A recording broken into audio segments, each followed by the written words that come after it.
Cinderella club in recent times, Martin. It's certainly too easy for their liking, but they're trying to change all that by investing, nurturing in the promise of youth, and it's taken them to a semi-final.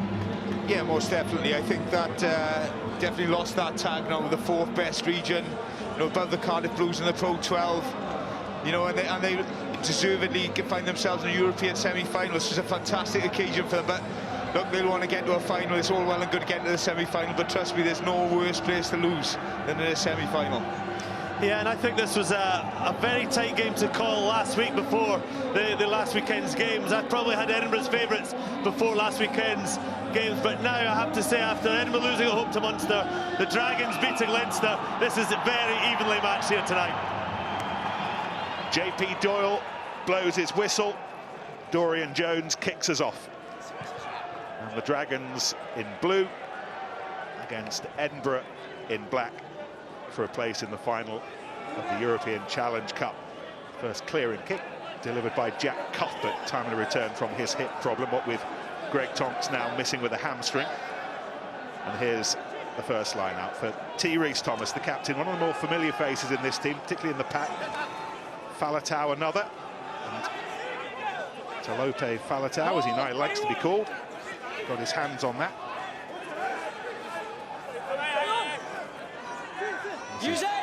John Evans, eager to leave the Dragons with a bang. He's off to Bath in the summer. Evans, the scrum half.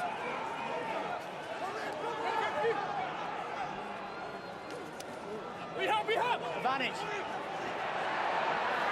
Ball was lost, and playing the advantage anyway, and Ford brings it away for Edinburgh, and that went forward. And the net result, a bit of early pressure for the Dragons, and then some fight back from Edinburgh, and then a little bit of a scuffle. Will be a scrum to the visitors. Yeah, and you expect that, Nick. This is a semi-final. Both sides got obviously an awful lot to play for. It's a very muscular start by both sides. You know, Dragons weren't trying much, and Edinburgh were just knocking them back. They got the turnover. Al Dickinson just knocked it on. And this scrum, I think this will be a key part of the game here tonight, Martin. Yeah, I think it's a huge part of the game. You know, on paper, you back the Edinburgh pack, particularly the front row with all that experience of Ford, Nell and Dickinson. Respect the mark. So it's a huge test for, they brought Danway and the Dragons, you know, on the tight head, moved Brock Harris to the loose head, so it's going to be a huge part of the game. It's the battle on this side nearest to us, South African against South African. WP Nell on the left-hand side against Brock Harris. Sit. Quick reset, let's go. Up you get. Two men who both have the same hero, by the way. I'm not sure they had Oz Durant's poster on their walls back home exactly, but he was certainly the inspiration in their head-to-head tonight. I think many front row forward had Oz Durant as a hero. Nice little backstory tonight. The coach, the scrum coach for the Newport Gwent Dragons is Bruce Douglas, a former Edinburgh player. Yeah, he's doing a good job as well. That Dragon scrum wasn't overly solid not so long ago, but there's some solidity being added to it, some steel bars, Martin. I think they'd be very cute, you know, they know they can't push sides over, so just channel one ball, get it to Toby Faletau at the back as soon as they can, but that's a result. It's still on the mark and you come around. You're still on the mark of the scrum. Yeah, result for the Dragons. Okay, you come around, it's still on the mark and you've just come around. You got to go forward. The little lecture has been delivered to Ben Toulis. He was the one who'd caught the ire of JP Doyle, our referee. Yeah, I think what JP Doyle is saying, that he doesn't mind if you go forward first and then you turn, but they've turned instantly. It'd be interesting on this replay. But this is, if Al Dickinson there, the loose head for Edinburgh on the far side, he's getting a strong position, he's going forward. If the other side of the scrum is an even match, then it's always going to go round, isn't it? Yeah, yeah. It's, look, you know, Edinburgh feel hard done by there, but it's a penalty, and that's 50-50. But this is another area where it hasn't gone too well for the Dragons over the last couple of weeks, is goal kicking. Oh, there is absolutely nothing wrong with that. That was a plumb line, straight down the middle. That's huge for the Dragons, because they've been chopping and changing between Tevi, Pridey, Dorian Jones, who the kicker is, to nail that for the first 4 minutes will give them huge confidence. I watched him on the pitch beforehand. To be fair, for about 10-15 minutes he nailed everything, and it was the contact that was so good, and that was a great contact there for his first kick. And the coach Kingsley's young lad has the Dragons ahead early on. Here's Falatau. Come back. Picked up by Crosswell eventually, and he finds James Benjamin. Nick Cudd's late withdrawal means he's on from the off. Benjamin, some impact last weekend, off the bench. Couple of tries to turn the tide against Leinster and ultimately win it. What a pick-me-up that was as they contemplate the trip up to Edinburgh this week. Tubby beaten to the ball. Edinburgh driving over the top to create some space for Hidalgo Klein, and then Andre Strauss finds Phil Burley, and Burley, that's an interesting, tantalising little kick, and Visser certainly had his ears pricked for that one. And the Dragons in a right old hole here. This is going to take some extricating. And Evans took the responsibility and found good distance. However, Dougie Fife will bring it back quickly, as will Cuthbert, tall and strong and big striding, just like the bloke he's given it back to, Fife. Hidalgo Klein, picked up by Stuart McAnally. Challenged to give his old job another go tonight in emergency. You let it go. Doing the training course to be a hooker this season, but in the back row again tonight with so many Edinburgh injuries in that area. Here's Dickinson.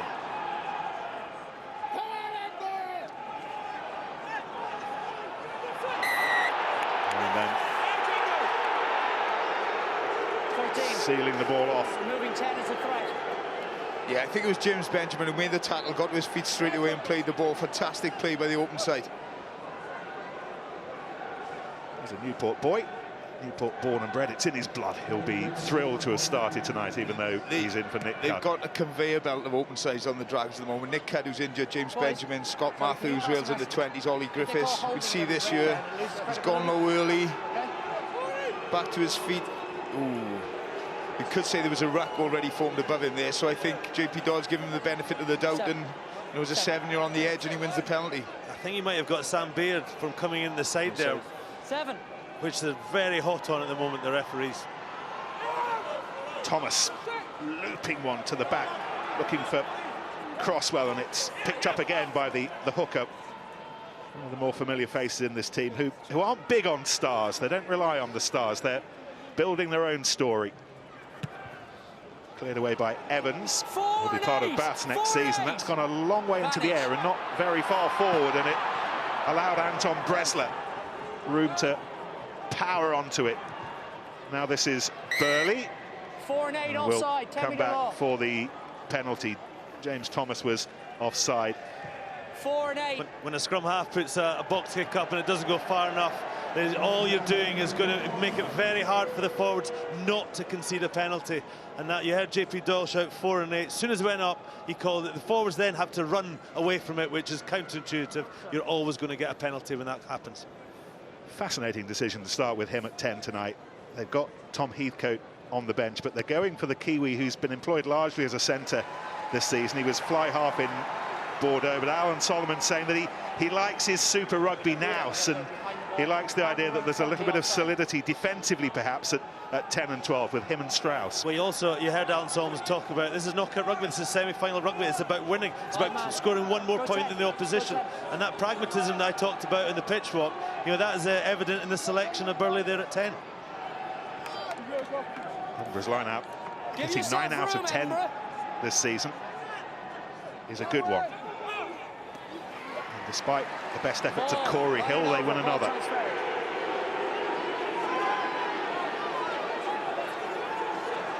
Hill now trying to get himself into a decent position to defend this rolling maul, Martin, which is a tough thing to do. Yeah, once it's set up, it's so difficult to stop legally.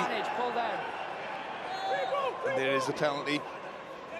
Roddy Grant spinning off, and Dan Way making sure that there will be no more than a penalty. You can see Edinburgh's tactics. I think Andy spoke about it from his piece on the pitch beforehand. They come here. I think they know they probably haven't got the firepower behind to outrun the young Newport Dragons pack. But they've definitely got the grunt up front, and it's to the corner again. Let's set up this next line out, Martin. Interesting to see Newport actually challenging in the air at such a defensive line. Yeah, well, it was probably 10 metres further out last time, so you would contest. It's a brave call. Sometimes you see it where you go up and you steal the ball, and 10 metres, boys. And it looks as if the way they set up, they're going to compete again. They stay down. Taken in by Toulis. One sideways. Once again, a murderous ball of Edinburgh flesh and determination. They've tried to stop it, and they tried to do it illegally. It's picked up just a little fingerprint knock-on by Burley. He could have easily been a penalty try there. I think if Toby Faletau hadn't pulled that down, it's a yellow, yeah. So if it's a yellow card, as it is, why is that not a penalty try? Because they were going over at a rate of knots there, and the only reason that try didn't happen was because Toby Faletau brought it down. That is the definition of a penalty try. I totally agree. He knows exactly what he's doing there, Toby Faletau. He knows he doesn't pull that down, they've scored. So look, they can feel a little bit hard done by the Edinburgh, but Toby Faletau and the bin, they need to take advantage. But you spoke, Nick, earlier about, do they compete, do they stay down? They didn't either then, the Dragons, and that's what's led to, probably the 3 points and the yellow card. To a certain extent, there's a feeling amongst teams this season that they're prepared to give away that middle ball, because that's the one that takes some defending when it gets set. But even then, they found that impossible to do it legally. I see the Faletau right in the middle of that, and I mean, that for me is a penalty try. It was poor defence. They only put 3 players in to start with that, and you're always going to get momentum then.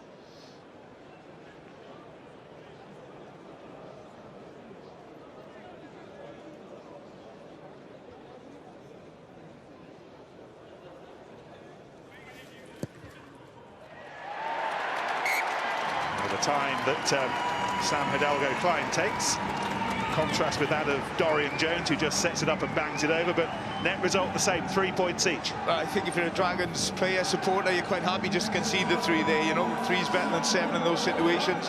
What's key now is they slow the game down for the next 10 minutes until Lupe Faletau comes back on. But you can see where Edinburgh have definitely got the edge in those tight phases. And this is where for the next 10 minutes, Nick, Edinburgh have got to change their tactics, because they've got the extra man. They can't just play the direct, pragmatic rugby that we've seen so far. They want to use the extra man they've got for the next 10 minutes.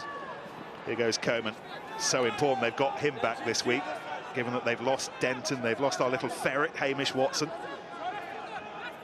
Burrowing for him at 7 today is just down to our left. Andy's pointing to him. It's the kind of bloke who wouldn't have had to buy a ticket. He'd have just scraped under the gate, wouldn't he? And I think that's what was disappointing for Edinburgh, is when you get to semi-final, and first ever home semi-final, you want your best team out. You want everyone out there. Denton, Greg Tonks, Grant Gilchrist is a long-term injury. Matt Scott now is out for a while. These are key international players, not just Edinburgh players. Go 10 if you're not involved. Go 10. Short and line out. Line it over. Taken in by Corey Hill, former Wales under-20 captain. More than decent replacement, while Reinhard Landman sits out. Final game of his lengthy ban. Yeah, he's done a great job, Corey Hill, since he's come in.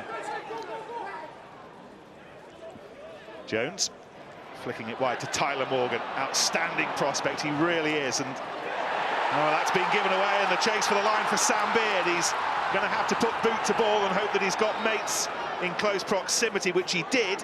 But those closest of all were in blue, and Jason Tubby under a lot of pressure. How does he get out of this? He wins the penalty. And that's the frustration. Penalties.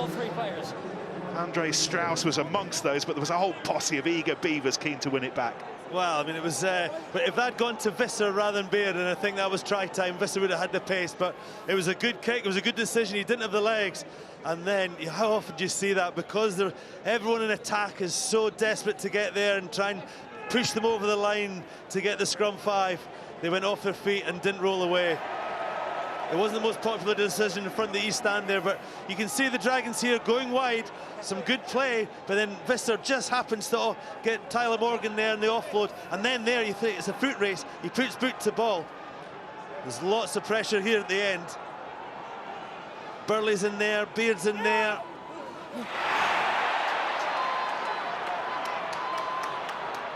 Right out it is Edinburgh's, and Burley just looking to play a little bit of territory here, and that's perfect.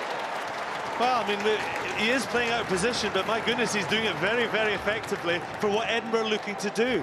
This was a great steal from Edinburgh. They get it out wide, they get it to Burley, looks up. No, I'm just going to dink this in the corner and exert more pressure on the Dragons liner. He really had no more inches to play with, and again 4 to 3. the line out. You were inside half of 2 meters. Will be clearly 2 meters. End in Dragons' possession, but it was far from clean. 4 to 3. Yeah, I think it's the man standing outside the line out. You know, he's got to be a clear 2 meters back, and he was actually stood at the back. But they're under all sorts of pressure, the Dragons, at the minute. They just need to ride this out. I mean, they need somebody, the experienced guys, just to slow this down a little bit. They've given Edinburgh a tackle out. Interesting to see what Edinburgh do here, whether they keep it tight, true to form, or whether they try and use their extra man. Bresler and Toulis, who don't keep their hairdressers overly busy. Wish I had that option. It wasn't that long ago that 2 signals with that length of hair wouldn't be on the pitch, I don't think.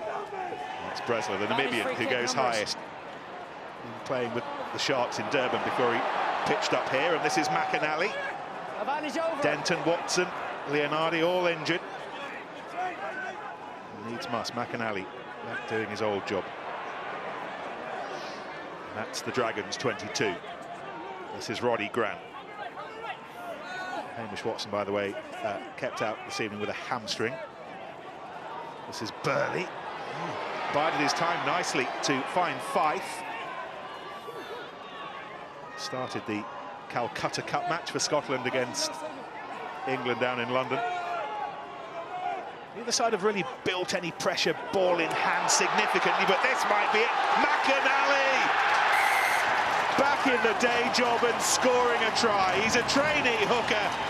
He's definitely a try scorer. Oh, he is. He's a class player. He always has been a class player. Twice he broke the line there in that sense of phase for Edinburgh. The second time with great effect to score the try. You can see it here. That's just power. That's get out of the way. That was the setup. That was the early one when he broke the line and he got Edinburgh on the front foot. And that allowed them to get into this position. And then McAnally just puts the shoulder down. He's got the pace to get over. What a try by Stuart McAnally. Yeah, I think it was coming, wasn't it? All the pressure has been Edinburgh in the last 5-6 minutes. And it always baffles me when they try and turn these back row players into front row forwards. He's impressed every time he's come off the bench, isn't he? You know, he's such a dynamic ball carrier, ball player, and fully deserved. You know, I think Dragons would be disappointed with 2 missed tackles, one-on-one tackle. I think it was Danway, you know, the last one to let McAnally through, but fully deserved from Edinburgh.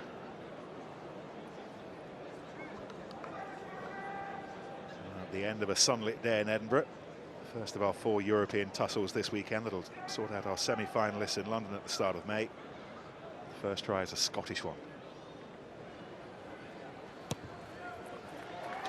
And the first conversion is a Scottish one. And Edinburgh, 16 minutes gone, lead by 10 points to 3. Yeah, and they deserve that lead. And just on McAnally, that McAnally being converted to a hooker wasn't a reflection of him as a back row player. It was more a reflection on the lack of hookers that Scotland had. And Andy Robinson, I think it was, identified them that he had the skill set, obviously the bulk, to make the move into hooker. Needs must here tonight because of their injuries, but he is a class act whichever position he plays in.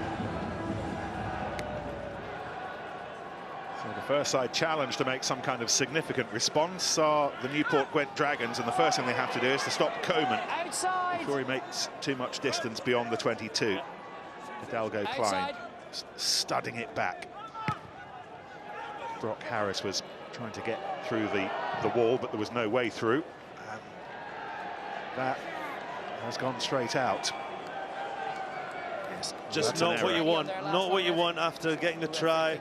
Hidalgo Klein is a very good kicker, left-footed he is. Get your numbers and he just went to it. He took that back into 22, so when it went out in the full, it's a line out then. Back for the Dragons. This is Thomas on this competition with the Cardiff Blues with Martin, 2010. Once. Yeah, I think it's key. People like T.R. Thomas now step up, they're under pressure. I think come away with some sort of score from this area, just settle themselves down. Here's the man of the match in the quarter-final, really set them on the way, and Evans runs away with it. This is Jones. He is a young, abrasive 10. He likes to play on the gain line, but he was shuttled backwards there. and then Edinburgh, having seemingly won the battle, lost the war. Well, this will be very clear if we can see this close in, because I think Burley stole the ball in the tackle. If he didn't, he got very close to it. And then, obviously, if he's in control, then he doesn't have to roll away. Let's see if we can see this close up, because Burley puts in a good tackle on Jones. Does he rip this ball? You see him there. Look, he's almost got it. Did he get that? Or is it still in Jones's possession? It's a 50-50 call, so maybe you do give it to the attacking side, but you can see them there. They've both got it, but Burley's been done, and there he is. There's the hand coming in there. That's a tight call, isn't it? Yeah, I think your natural reaction, if the ball's in your hands, you're not going to just let it go, so not much else he could do there, but the ref, JP Doyle, is always going to go with the attacking side there. Great line speed from Edinburgh.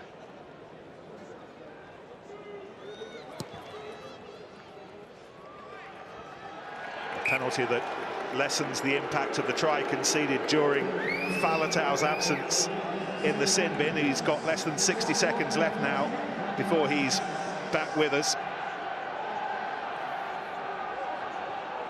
Quarter of the match gone, 4 points in it. I think it won't faze the young Dragons side being behind. You know, last week against Leinster, they were 15 points behind in the quarter-final against the Blues.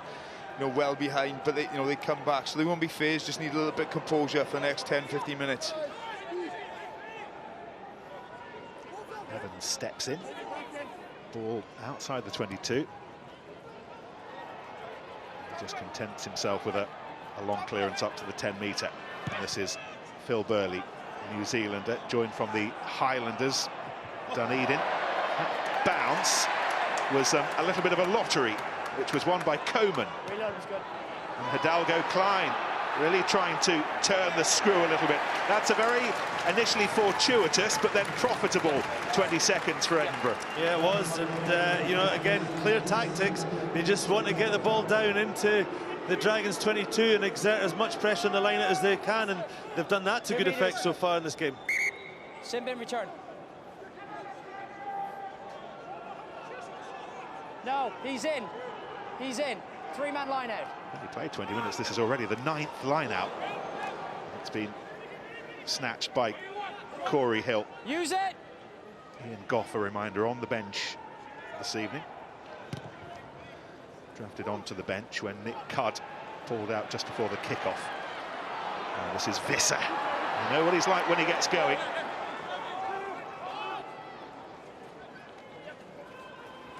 This is Roddy Grant. Launched his season at the Commonwealth Games and the Sevens at Ibrox. Here goes Toulis, Scottish international now, played in the Six Nations.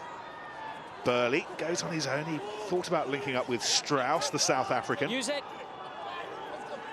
Hidalgo Klein with Grant. Just happy to chip away at this tighter blind side, Andy. Yeah, they're just trying to find the hole and just hope they get about an arm away, and the likes of Ford and McInally can get in behind it like it did when McInally got his try.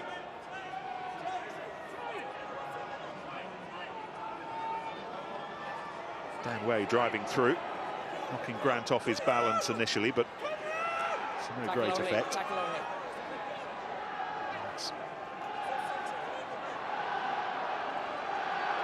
Via the most phases in the match so far, they've smuggled it up to the 22. It's important the Dragons keep their discipline here. They're in control defensively, no need for silly penalties. Hidalgo Klein, that was an important tackle from Dan Way. He could have easily slipped out of his grasp there, but Way refused to let him.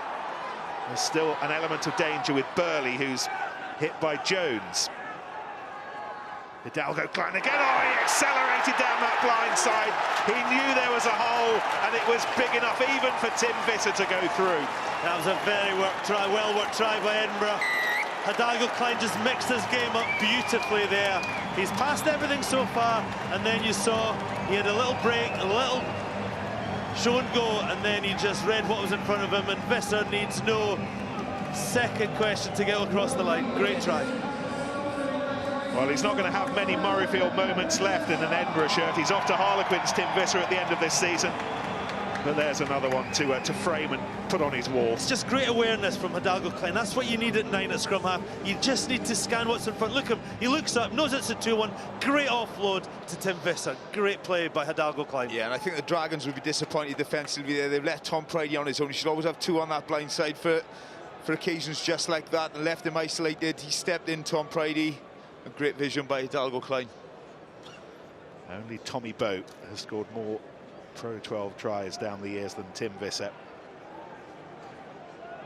Lost his place to Tommy Seymour towards the end of the Six Nations in Vern Cotter's starting lineup, but in combination with the talents of that young man, an indication of what he can do. I just think physically at the moment Edinburgh are winning. You know, they're winning that gain line. Just those extra 2-3 yards, get over the momentum, speed of ball. I think the big ball carriers are on top at the minute.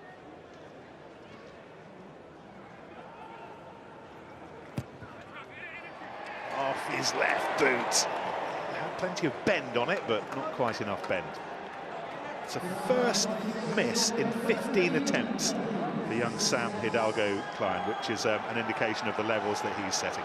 Yeah, and Alan Solomon's there, I think, in general, will be very happy with that first 24 minutes.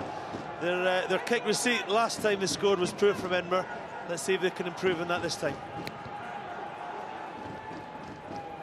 Andy Nicol and Martin Williams, 2 old Scottish and Welsh warriors who'd have faced each other on this pitch on numerous occasions, I dare say.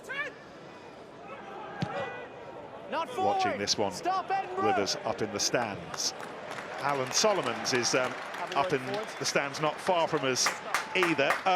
Evening, Alan. What's impressed you most about your start? I think that we've been fairly solid. We've managed to get a little bit of territory, and then when we're able to hang on the ball, we've been able to translate that into points. So that's been pretty positive for us to get the 2 tries in the first 20-odd minutes. Word territory, clearly an early tactic. You're not wasting any time in your own half at the moment. No, I think most sides want to, play rugby in the right parts of the field, and I think that's pretty standard in rugby union throughout the world. Do you think you're winning the hits at the moment, the breakdowns? I think the breakdowns are fiercely contested at this particular point, but we are able to generate a little bit of momentum when we have ball in hand, and we've got to keep working at that. You'll have enjoyed Hidalgo Klein's part in that try. That was clever. Yeah, that was class. He is a classy young player, and it was a real piece of class there that led to the try. Alan, thank you for your time. It's a pleasure. There he is, ready to go again after he missed the defeat here to Munster with a sore chest. It's an inexplicable performance really against Munster. They were just bullied, muscled out of it in that second half, Andy. Yeah, I think mentally Edinburgh are a bit weak. I think maybe they'd half eye on this game here tonight, and that's not what you should be doing, but it seemed they've got their head in gear tonight. They're much better performance so far in the first 25 minutes. From a Dragons perspective, Martin, they could do with getting that young man, Hallam Amos, on the ball a little bit more. We've barely mentioned him. Look, they've tried to spread the ball wide. They've tried to put a bit of width on the game. But in fairness to Edinburgh at the moment, I think the defence has been rock solid. Line speed's been very good and given the young Dragons backline no opportunity at the moment. So they are in control of the game at the moment, Edinburgh. Like I say, Dragons can take great heart from the last couple of weeks when they've come from behind. Tell you what I noticed when I was on the pitch, Nick, because these Dragons backs, although young, they're not small. Price, Amos, Morgan, they're big boys.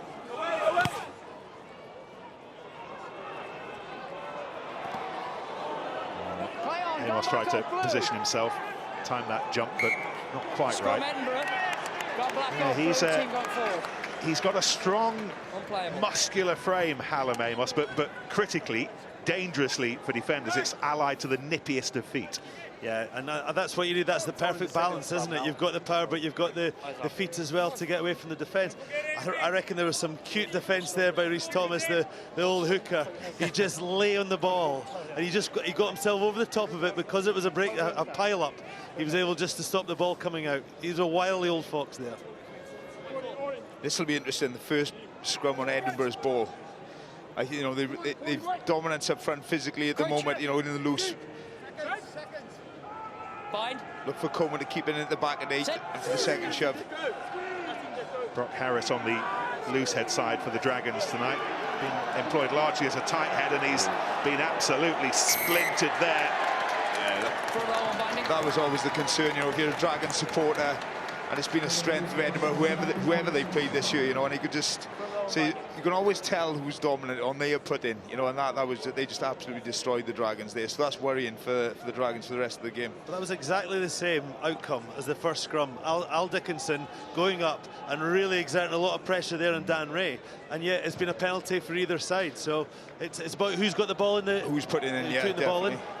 You can see the WP now, so it's on the left-hand side, Al Dickinson, the hookers as well. The hookers, don't underestimate the work the hookers doing in there. Ross Ford, total dominance. That shift to the left, made most obvious by Brock Harris, seemed to start as soon as the scrum came together. And we pretty much ended it on the Edinburgh side.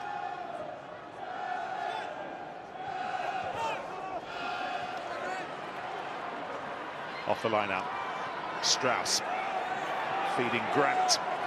No, you're not. Gotta go to Grant.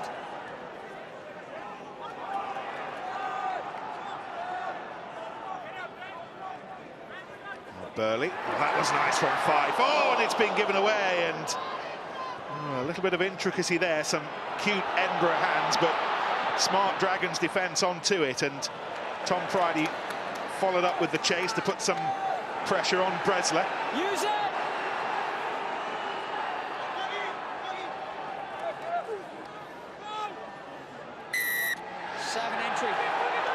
And then the penalty going against Roddy Grant. Yeah, brilliant work from Jason Tubby. Fantastically read from full-back to make the interception. Talk to him, ask him. I thought Edinburgh were in. I thought they created the overlap, but it's fantastically read by Jason Tubby. See, Dougie Fife takes it. That's just, I mean, to be fair, he actually didn't need to read it very well. He just came onto it, but he was in the right position.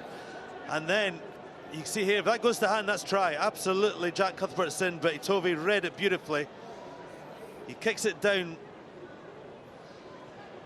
There's a lot of excitement when Lee Byrne came back to Wales from Claremont over the summer, but he's been injured for a while now. Shoulder that he hurt against Newcastle, and Jason Tubby has fitted in very nicely. He can play at full-back and fly half. He's a classy footballer, Jason Tubby. You know, we went to the Blues a few years ago, didn't quite work out there, but you know, he's a great talent. We shift him around from 10 to 15, and a goal kicker as well, so he's played really well for the Dragons this year. It's on its way. It needs a little bit of help, but off the Edinburgh pipework, it's 3 more points for the Dragons, and Kingsley Jones' bunch move to within half a dozen. They're hanging in, aren't the Dragons? Because I think Edinburgh are well worth this lead, even possibly a bit more, but 15-9, you know, they're just right there. 10 minutes before half-time. Really important 10 minutes in this game. Goes to show how important your goal kicking is. You know, if you can make those goal kicks like young Dorian Jones has done, just keeps you in the game. You're totally outplayed really in the first 30 minutes, but they're still in there.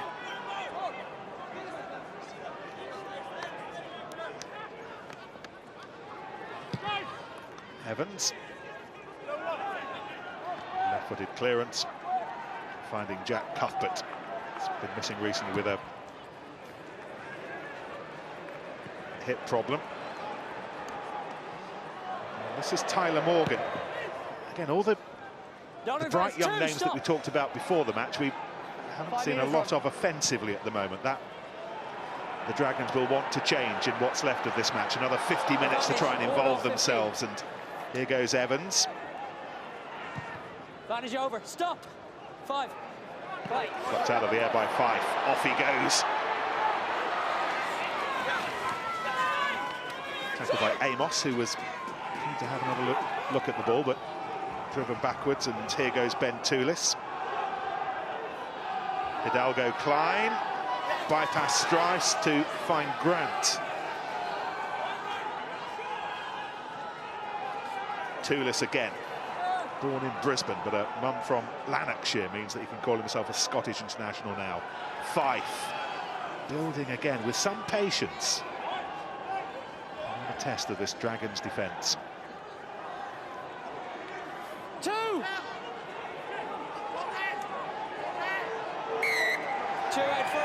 The warning had been given, but Hidalgo Klein takes it quickly. Penalty against T. Rees Harris.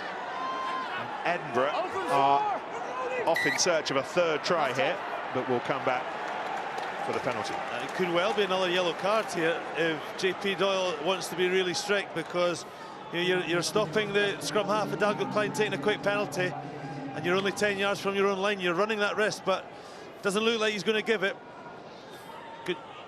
Good play by Dalglish. He's perfect time to do it. He's running the show at the moment, isn't he, Dalglish? A lot of that's down to his forwards and the quality of ball, how clean it is at the moment. The Dragons are struggling to make any impression at the breakdown, and he's just running the show. You see Rhys Thomas here, he's off his leg, he's off his feet there, his hands still all over it.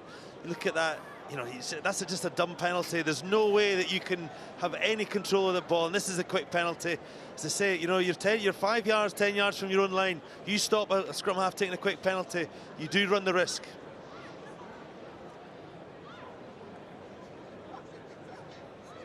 Six Nations debut in recent months, played in all 5 of the games.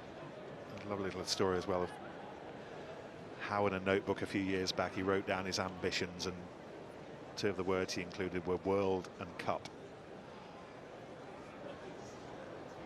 Short odds to be in Vern Cotter's squad come the autumn.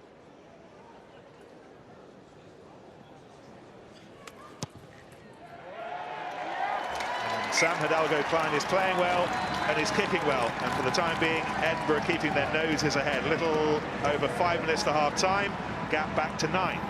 Yeah, and I think there is that 9 points between the two sides at the moment. Edinburgh just they've got the ball carriers, they've got the likes of McInally, Ford, Toulis, Grant that are making inroads there, and I think the Dragons really only have Faletau up front. I think that's what the difference at the moment. Edinburgh just getting that go forward from their forward pack. I think they're winning all the 50-50 battles as well, the kicking game, the aerial game. Just can't get any territory or possession at the moment, the Dragons. Use it. Not forward. That's better, much better. Fullback Cuthbert, Thank you. who finds touch. 1 cap in a World Cup warm-up here in 2011 against Ireland, former Bathman.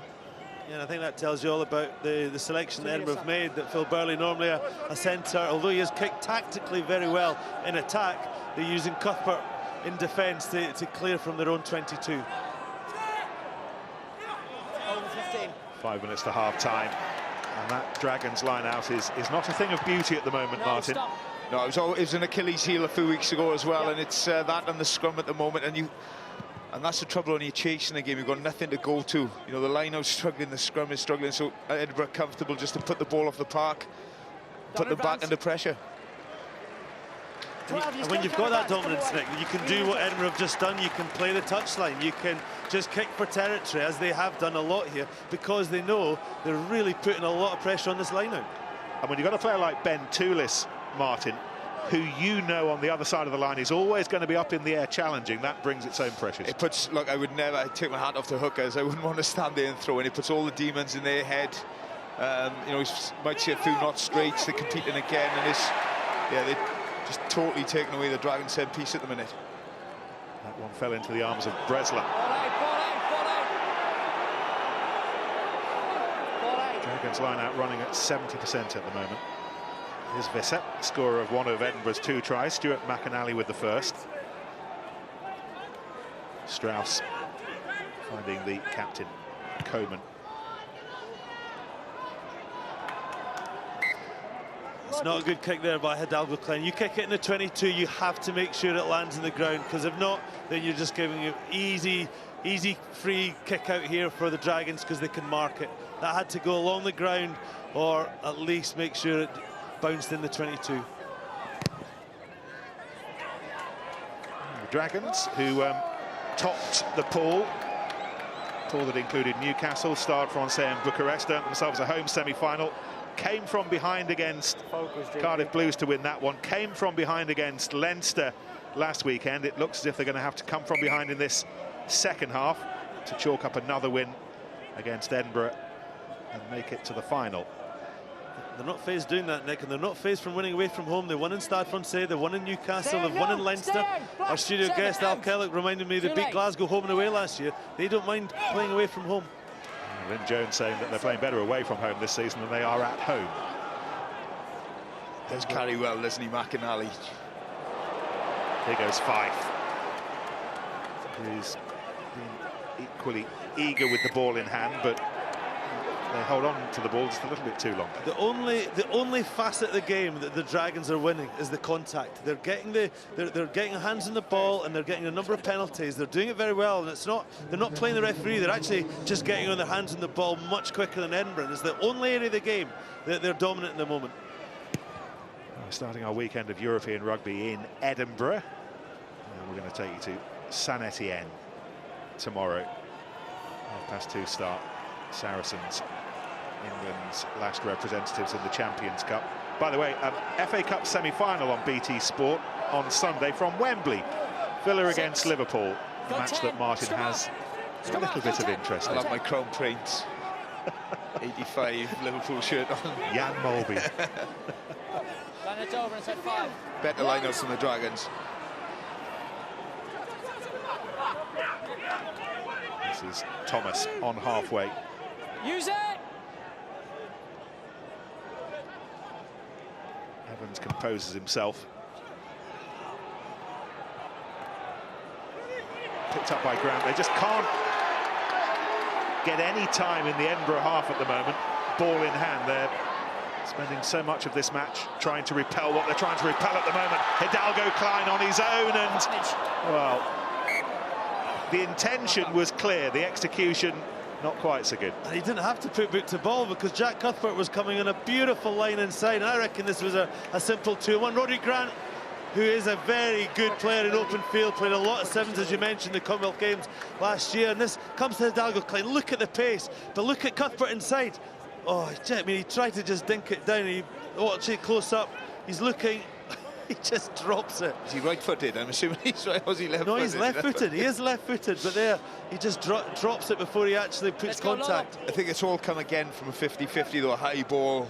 Dragons got their hands on the ball, but it's bounced Edinburgh's way, and it's just that sort of night at the minute. They're winning all the 50-50s. Fine. Early, number 2. 2 blue, clearly early. The set piece is Clearly you. causing a little bit of confusion for the Dragons at the moment. The line out now, the scrum. And that's all from pressure. Rhys Thomas knows he's got to go early because they're under the pressure in the front row, so he's gone a little bit too early, and JP Noyle has penalised him. So Edinburgh gone for the scrum. I would not expect this to go anywhere past Coleman's feet. Yeah, keep her in and try and eke another penalty out. Exactly. 2 clearly early. Okay. Number 1 is too far away for me. Number 1 blue. I think the distance is too far. Crouch. Let's go, G. 6 seconds. Come on, G. Bind. Sit. Oh, that is dominant. That is dominant and extremely worrying from a Welsh perspective. Edinburgh have got what they wanted just before the break. Chance to clock up another 3 points. And it was all the work of their number 3, WP now. Well, I think as a collective 8, really, Nick, they're just completely dominant in scrum time. You saw as soon as the ball went in there was just that 8-man surge, and there was nothing the Dragons could do about that. Yeah, you could see as soon as the free kick was given against the Dragons, not one of the Edinburgh pack moved. They knew what the call was going to be, another scrum, and that's why just total dominance. I think Alistair Dickinson on the other side there has got down way in all sorts of problems. And they just can't cope with the power and the unity. Pat on the head for the middle chunk of that front row. Ross Ford. Yeah, what you find is, Nick, that when the scrum goes well, it's all the front rows doing, and when it's going backwards, the back row gets the blame. So good weight from the back row there.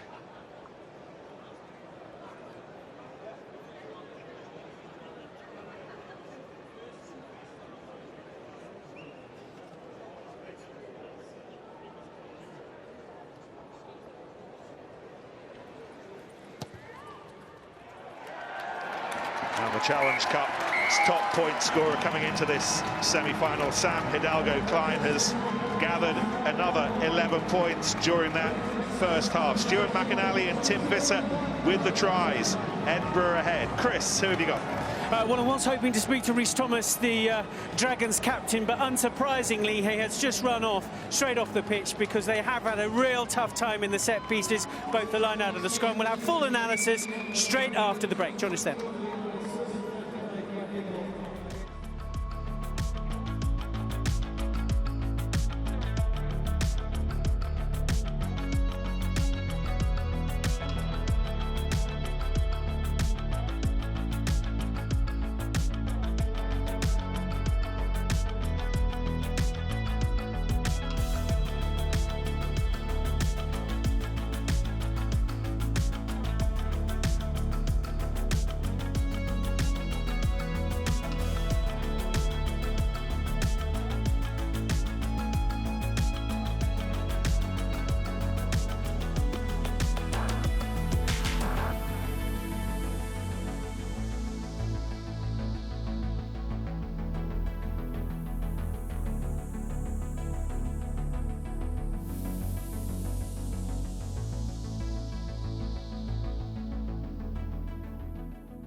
Home is a lot of noise. Good noise. Home is having my children with me. It's my favourite place in the world. And when you have a very sick child in hospital, that is just ripped away from you. It's heartbreaking. All you want to do is be there so they can hear your voice. When families find themselves with a seriously sick child in hospital, the first thing that they need is somewhere to stay close by. Walking into the house for the first time, it felt like home. It was like a family, a very, very big family as well. When I was in hospital, having my mum and dad by my side made my journey 1000% easier. To anyone that supported the house, I just want to say thank you. Without you, we wouldn't have been able to stay with our child while she was in hospital. I can't really put into words how much it means. Massive thanks from all of us. Thank you. You made a huge difference.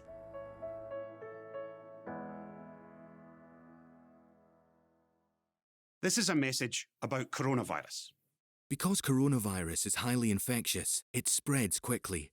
Say one person catches it and they infect 3 others, and they infect 3 more. It soon adds up. But when people stay at home, it makes a massive difference to the spread, to the pressure on our NHS, and to the number of lives saved. To save lives, let's work together and stay apart. Stay at home, protect Scotland's NHS and save lives. Welcome back to BT Sport Murrayfield, and it's the home side who are in the lead here in the semi-final of the Challenge Cup at the moment by 21 points to 9. And what's being said in that Dragons dressing room at the moment, they're just struggling to get into the game. Edinburgh somewhat running the show. They need to find answers, and they need to find answers quickly. Anyway, it's all about Edinburgh and the Dragons at the moment, and that was a pretty good 40 minutes from the home side, deservingly in the lead. Edinburgh have been exceptional. They've been clinical in every area of the park. Their exits have been great. They're putting the Dragons set piece under huge pressure. The territory battle, they're winning hands down because of that. And at the moment, the Dragons are hanging on. We talked about the set piece, didn't we, pre-match? We said that was an area that Edinburgh would think they'd have the upper hand, and they have. I mean, let's start by talking about the line-outs there now. So this one came from a penalty. They decided to kick into the 5. The Edinburgh driving line-out, the setup is so good, it's so difficult to defend against. So this eventually leads to a yellow card, and we're probably quite lucky not to be a penalty try as well. I've been really, really impressed with Edinburgh front 5. Tulis and Bresler in the line-out, not only on their own ball, but putting huge pressure on the Dragons one. And then we're coming into the scrums.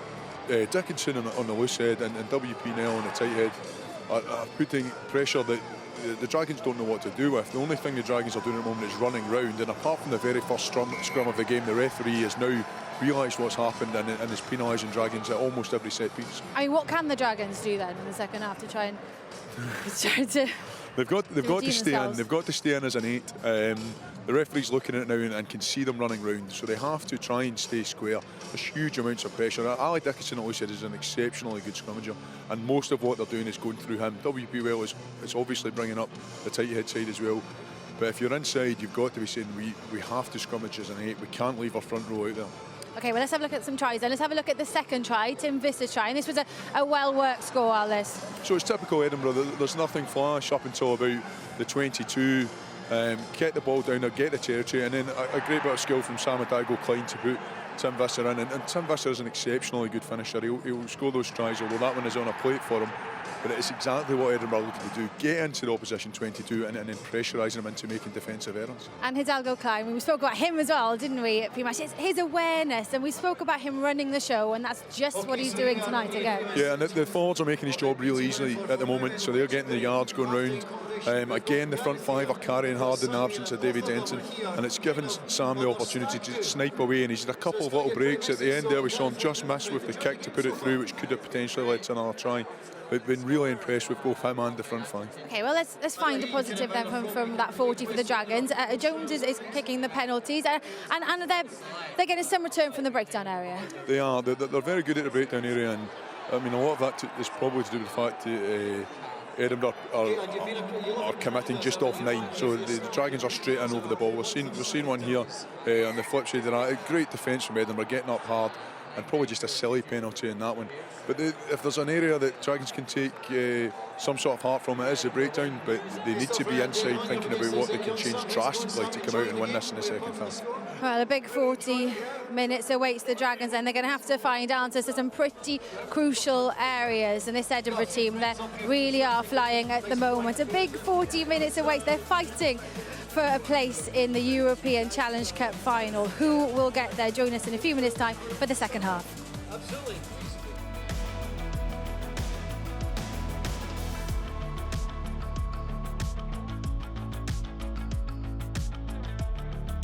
When you're in hospital with your child and they're ill, you're hearing the machines beeping. During the night when you're sleeping next to your child, nurses will come in to check blood pressures, to check machines. There's always noises in the background and there's no home comforts there, and it's really hard. I mean, I had stayed there no longer than sort of a 3-week period, night after night after night. There's some families that are in there for months, and the parent will sleep on a fold-up bed next to their child. And to get a break away from that, to get a break away from those noises and that environment, and to come to somewhere so peaceful and so tranquil is just amazing.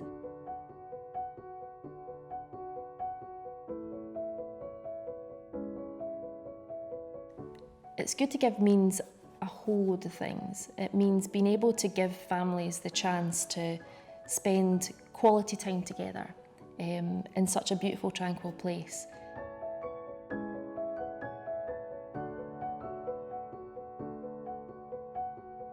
It's inclusive, so it's not just the young cancer patient that is supported, it's the whole family around, and I think it's amazing what the charity does, and I'm really proud to be part of that. Shona is a volunteer for the Good to Give charity and gives so much to families in need. She plays her part, and now it's up to you. Every family is different, but you've got one thing in common, and it's childhood cancer, and that it's a horrible thing to go through, but knowing that there's families out there that are in exactly the same position as you, and that you're able to help them is a really great thing. Give what you can, because people like Shona really make a difference.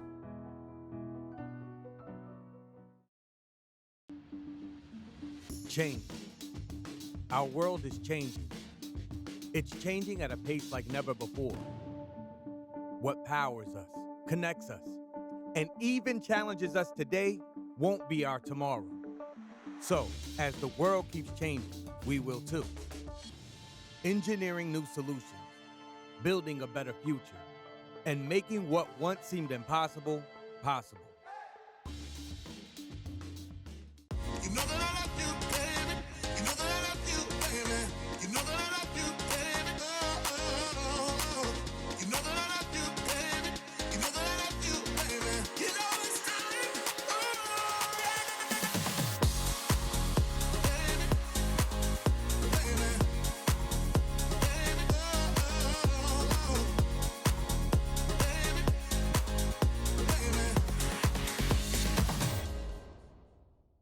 This is an important update about coronavirus. We want to remind you that to save lives, it's vital we all continue to stay at home.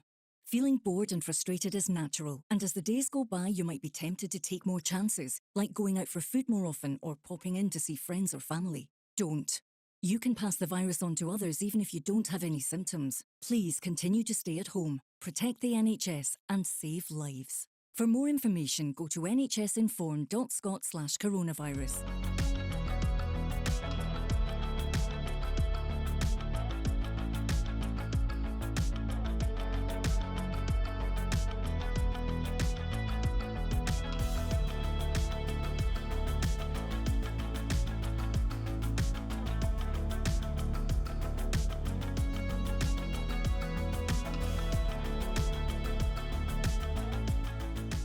Welcome back to Edinburgh. We're halfway through the first European semi-final of the weekend, and it's Edinburgh that has had the better of things so far. Will they be the first Scottish team to reach an European final? We'll know in about 40 minutes' time. But before we crack on with the second half, a reminder for you that the football's is on tonight, 10 p.m. on BT Sport 1. Comedians Anne Brooker and Dave Johns join Ian Stone for a funny look at the weekend sport and football stories. Remember, it's also FA Cup semi-final weekend, of course, and Villa play Liverpool on Sunday live on BT Sport 2. But back to the rugby, and remember, we'll be showing the Challenge Cup final on BT Sport in 2 weeks' time. Make sure you join us for that. Who will be there? Well, I guess we'll get half of that answer tonight. So let's go to the second half then. And over to our commentary team, Andy, Martin and Nick. Back to you guys. Thanks very much, Sarah. I guess it takes some commitment to have made the trip up here from South Wales on a Friday, but there are some intrepid souls out there, especially that bloke. It's Derek Bevan, I'm sure that's Derek Bevan. If it's not, it's his brother. 3 coachloads of Dragon supporters, along with Derek, set out at 7:30 this morning. That's a long old coach ride. Yeah, fair play. That was all short notice. Not ideal for the Newport fans of Friday night to come up to Edinburgh, but fantastic effort by all those to make the trip up today. They will hope that what they've seen in recent second halves is mirrored here, because if they do, then the Dragons will find a way back into this contest. But they were distinctly second best in the first 40, as the clearing kick from Tyler Morgan is responded in kind by Burley, who has done a job at 10 for Edinburgh so far this evening. This is Jonathan Evans.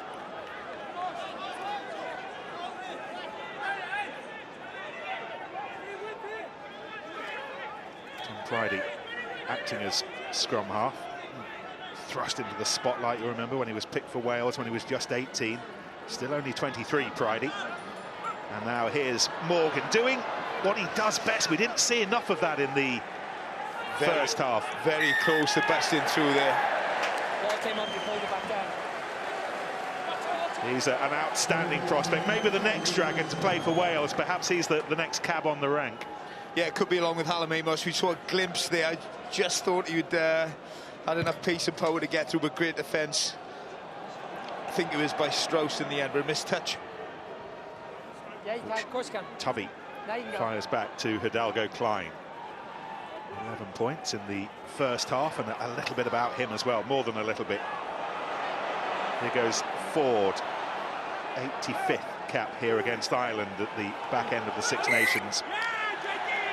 You pulled up the ground. He's on the ball. It's been a lax start to the second half from Edinburgh. You know, the missed touch from a penalty after good defence. And, you know, with the dominance that they've had at set piece, you know, you don't go for the miracle kick. You just make sure you get it into touch. You start the line-out because you know you're almost guaranteed to win it, and then you start the game going again.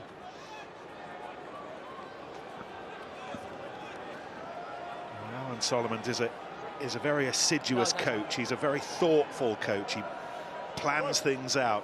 Very little is done by chance in his world, and it's certainly not the start that he would have wanted. No, but it's the first half that he's wanted. 21-9 up. Edinburgh got this game without doubt. This is not about bonus points now. This is about semi-final rugby. It's about winning it, and they've got a 12-point lead for the second half. Now it's initially taken in by Falatau. 4 on 8, inside arm. Bresler was up. 4 pulling down 8. Pulling down Falatau's arm. So Dragons will have a penalty. Would have been perhaps on the edge of Dorian Jones's range, but they think they need more points. I'm not sure whether that's a nod in agreement or disagreement. It's an interesting, I could hear, I think it was T.R. Thomas's voice, you know, in the back of the referee's mic saying put it over, and I think don't need to chase the game yet. Take your 3 points. Hopefully I'm proven wrong and they can score from this driving line out, but would have taken the 3 there. Line out won by Corey Hill. Okay, 3 Just their is second legal. visit to the 22 this, and Rhys Thomas is driving towards the line with some purpose. It's not been stopped yet. The skipper's there again. Tackle. Let go of the ball just short of the line. Falatau didn't make much distance, but drive for the line from Benjamin. Score of the brace against Leinster. They've got another penalty. Mike Coman coughing up the latest one. But this is Crosswell looking for a chance to get over the line, and the line is breached by Harris. And that is the perfect start to the second half. The start the Newport Gwent Dragons needed. Totally agree with the decision to go for the corner. Brilliant. It's just, in fairness to the Dragons, they have had a good driving line-up, you know, for the back end of this season so far, and pressure told. They kept ball, similar to the Falatau incident early on. Looked as if they were over with the driving more, but it's pulled down illegally. They had a penalty advantage, and perfect start for the Dragons. Exactly what they needed. You know, you felt if Edinburgh had scored first, this game could be dead and buried, but they're back in this one. And that's, I think, exactly what Edinburgh will have been saying in the changing room. Get the first points, and they had the chance to have an attacking line out. They didn't find touch and find themselves conceding a try now. First try for the Dragons for Brock Harris, a bloke who clocks in, week out for them. And it's worth 7 points. Dorian Jones with the conversion. He's a clever signing from Western Province. I think one or two eyebrows raised when they shifted him across to the left-hand side of the scrum tonight, but goodness me, he did a job then. He did a great job. Whatever you say about this young Dragons side, they've got character in abundance. You know, they come from behind, like we've spoken about repeatedly in the first half, and you know, they've done really, could have easily folded, dropped their heads on this big occasion, but they're back in it. Evans begins the process of getting them back into the right areas again. Here's Burley. Third start at fly half for him. Heathcote on the bench, if you're just joining us. Cuthbert firing it wide to Sam Beard, Kiwi drafted in by Alan Solomons last season. Matt Scott's gone for this season, so Beard given a go there, and that was a handy enough break, but just one or two errors again, and not making the most of it. I mean, he just couldn't get the ball away to Tim Visser, which probably resulted in a try, and then Jack Cuthbert, in this sort of enthusiasm to get over the ball, just went over off his feet. You can see they went wide. Some of you have not seen him, and Beard takes it on. If he could just offload it there, he'd be fine. But watch Cuthbert here go off his feet, and he goes to the ground, gets back to it. But watch Cuthbert coming in at the top of the screen there. He cleans out Jones, but he goes off his feet, and JP Doyle rightly picked him up from it. I think that was clever play from Jones. He moved out of the way of the Cuthbert tackle, and Cuthbert had nowhere else to go. You've pulled 10 there. That's Jack Dixon on the floor, trying to retain possession for the Dragons. Grant goes over the top, wins the penalty. Great steal, Rodney Grant. He's in there, low centre of gravity, hands on the ball, fantastic work. Roddy Grant is one of those great sort of servants you want at any club. You know, he's a lot of people, and I myself think he maybe could have got a cap. He's certainly good enough, but he's never really made that step up. But week in, week out for Edinburgh, he's just so consistent. Well, once again, another penalty that's not found touch. These may yet be costly as Amos goes on a little excursion that takes him up to the 10-metre. Falatau doesn't hang around to find the try scorer. 8, okay, play. On the bounce, picked up by Cuthbert. High into the inky blue Edinburgh sky. Cuthbert's lost that, playing the advantage. Morgan was amongst those making sure the ball came back for Falatau to use. WP now having a little fish around, but there's nothing doing. Marshall, JP. Yeah, I thought he was going to look at this because Jack Cuthbert got up early and he got up first. And we all know... Not gone. Okay. We all know, in light of everything that's happened in the last few months, he's looking upstairs. Jack Cuthbert, who went up first, and as soon as you get up first, you're in control. If he's taken in the air, he certainly didn't land in anything other than his feet, so the only thing is going to be a penalty. You're just going to let me do this, and then I'll come talk to you. Okay. But yeah, I got that. Sorry, Andy, I thought he was going to have a word with Mike Coleman there, but we're waiting for this. Marshall Kilgore, by the way, is our television match official. So Cuthbert puts it up, he attacks it really well. He gets up first, he's taken in the air. You know, they're both going up, but Cuthbert's up first, he's in control. Jones has come in with his knee. This could well be a penalty. Let's have a listen. Illegally challenged in the air. I don't think he's got a realistic chance to get that ball, Marshall. Is that what you're saying? Yes, he sort of stopped. So he changed his mind before he went up for it. Okay, but the player's landed on his feet, so it's only a penalty under that. I concur with that, JP, okay. Yeah, okay.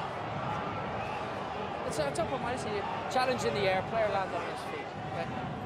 Well, the explanation was clear enough from JP Doyle, but just to further it, if Cuthbert had landed on his back, then it would have been a yellow card. Yep, anything on the back is yellow, anything shoulder, neck and head is red.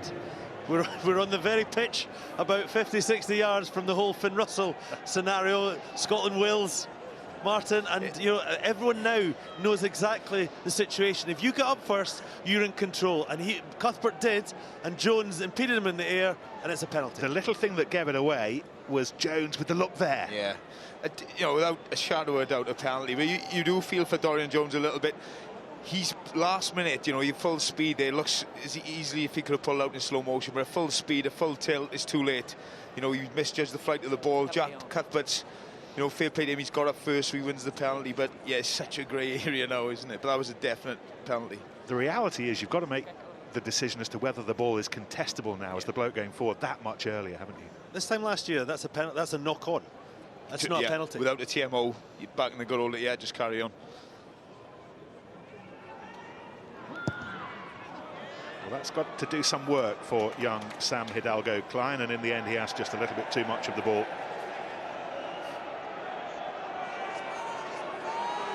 First change of the night, and it is Phil Price, who may well have started at loose head tonight for the Dragons, but comes on instead as a replacement.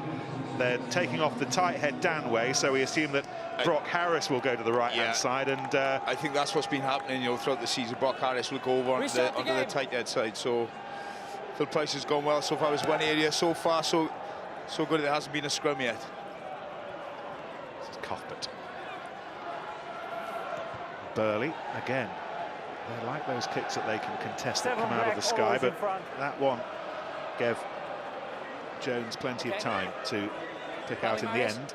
Amos, and then Evans, a little chip over the top, and it needed to be taken cleanly by Burley, and it was, but then Jones was on him. Tackle.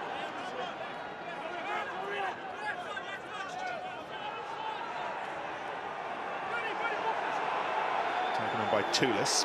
Use it. McAnally giving way. Wait, 6. For Hidalgo-Klein.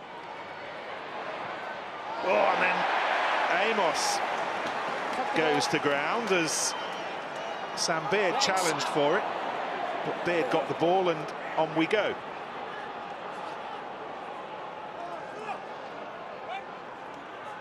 It has become one of those areas though that every time two players go up for the ball, there's a reaction amongst those in the stadium as well. They know how contentious it's become.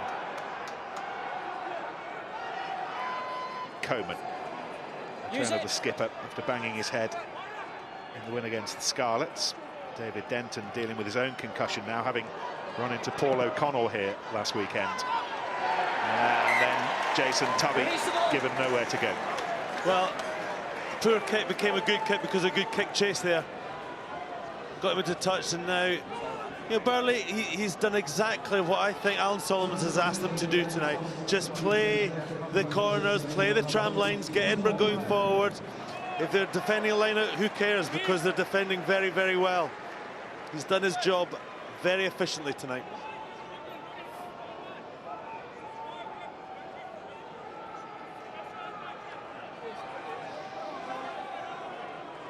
See Roddy Grant standing at half back there. That normally suggests a drive if you've got a forward standing. Toulis is having another busy night in the line-out. Meantime, at fullback, Jack Cuthbert, who I think we'd noticed limping a few minutes ago, perhaps as a result of that challenge, has been replaced by Tom Brown. Half an hour to go. Edinburgh just beginning to re-establish themselves. Could be a yellow card for TR Thomas as well, I wouldn't be surprised. They've got the penalty. This is Burley having a look and finding Visser. Back inside to Burley. Sharp feet, stretches for the line. Just held up short. John Evans was amongst those there. Faletau had a bit to do with it as well. And we are going to have the yellow. Jonathan Evans.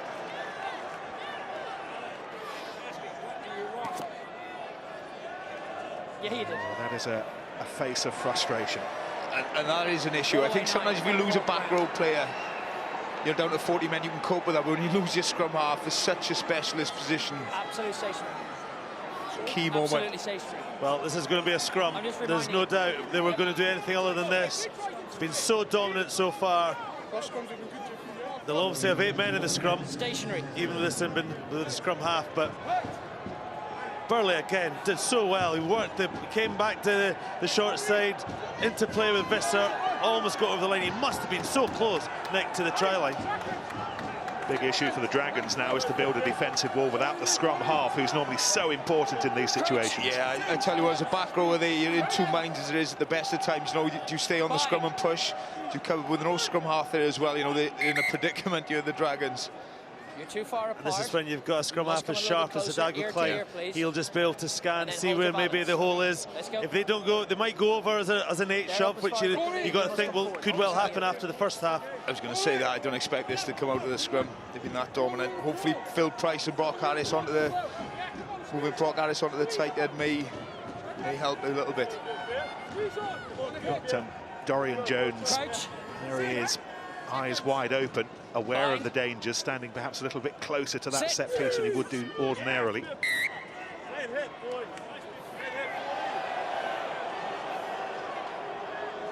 Let's go.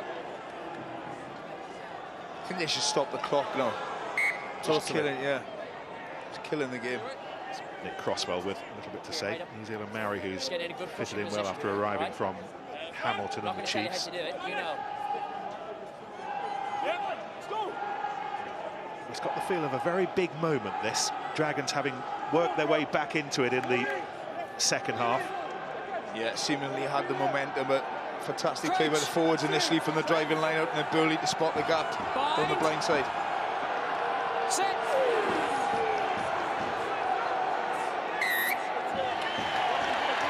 We'll have the penalty. There's no question that we'll have another scrum, though, I would have thought. Yeah, they will, absolutely. And I think what the Dragons can't afford is, if this keeps going on, is losing another one to the bin from a front row collapse. So yeah, this is key. They almost, if they're going to concede a try, concede just over the line, 5 points and move on. Yeah. And don't give them a kick under the post, you know, make it as difficult a conversion. I don't, you know, it's very easy for us to say that. No, the issue you've got there, you've got 6 guys in the front row who will do anything but go backwards, so they will do anything they can. Crouch.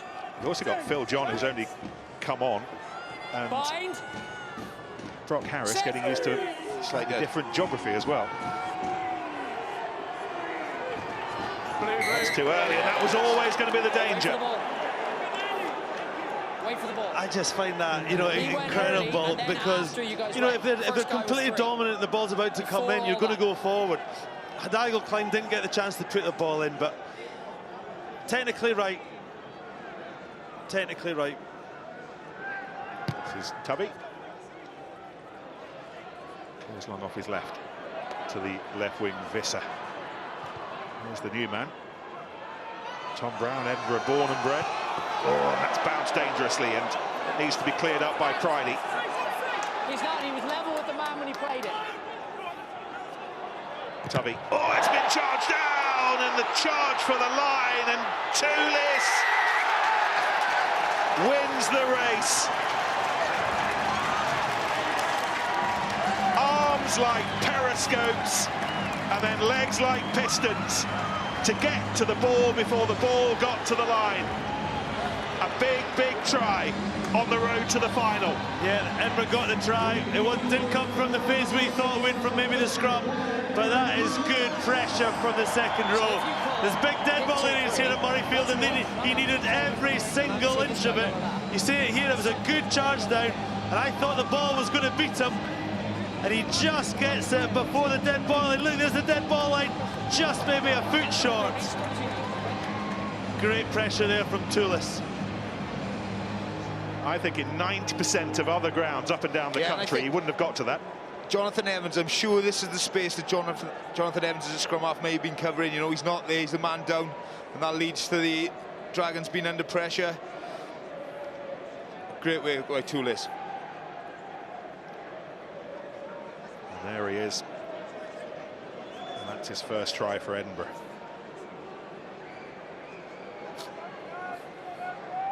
He's had an enormous game. Certainly on a list that's being formulated for man of the match.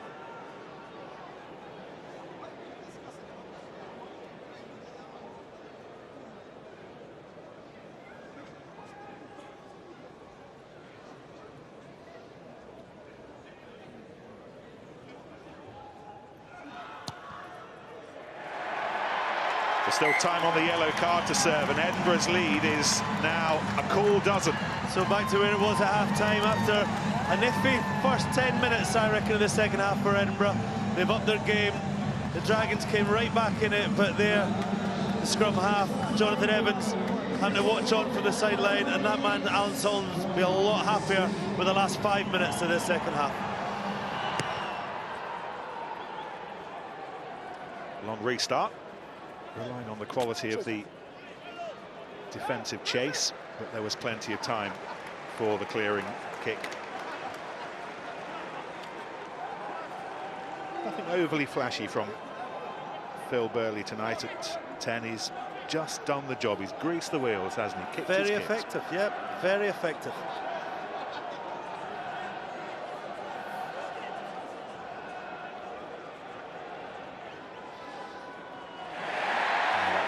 Has been stolen again by Toulis. Use it!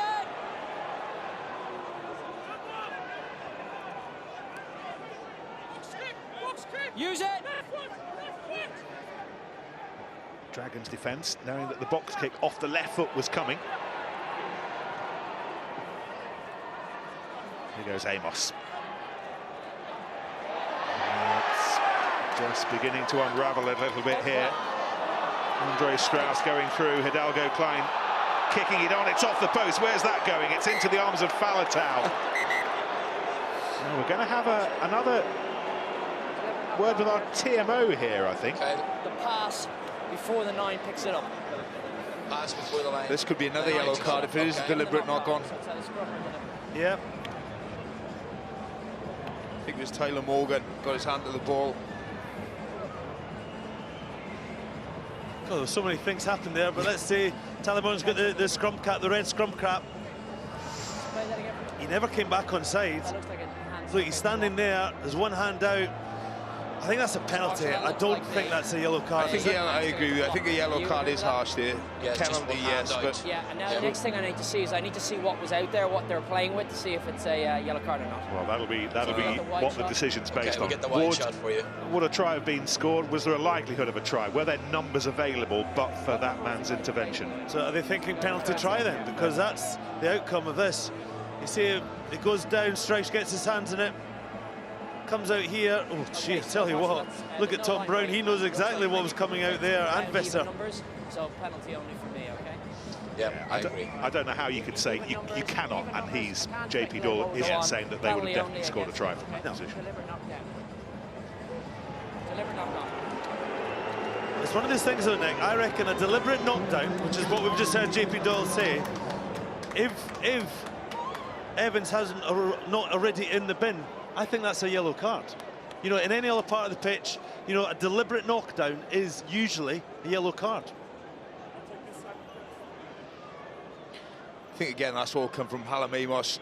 You can just, you know, he's trying to make things happen, you know, and they've got the set pieces struggling, the kicking game is struggling.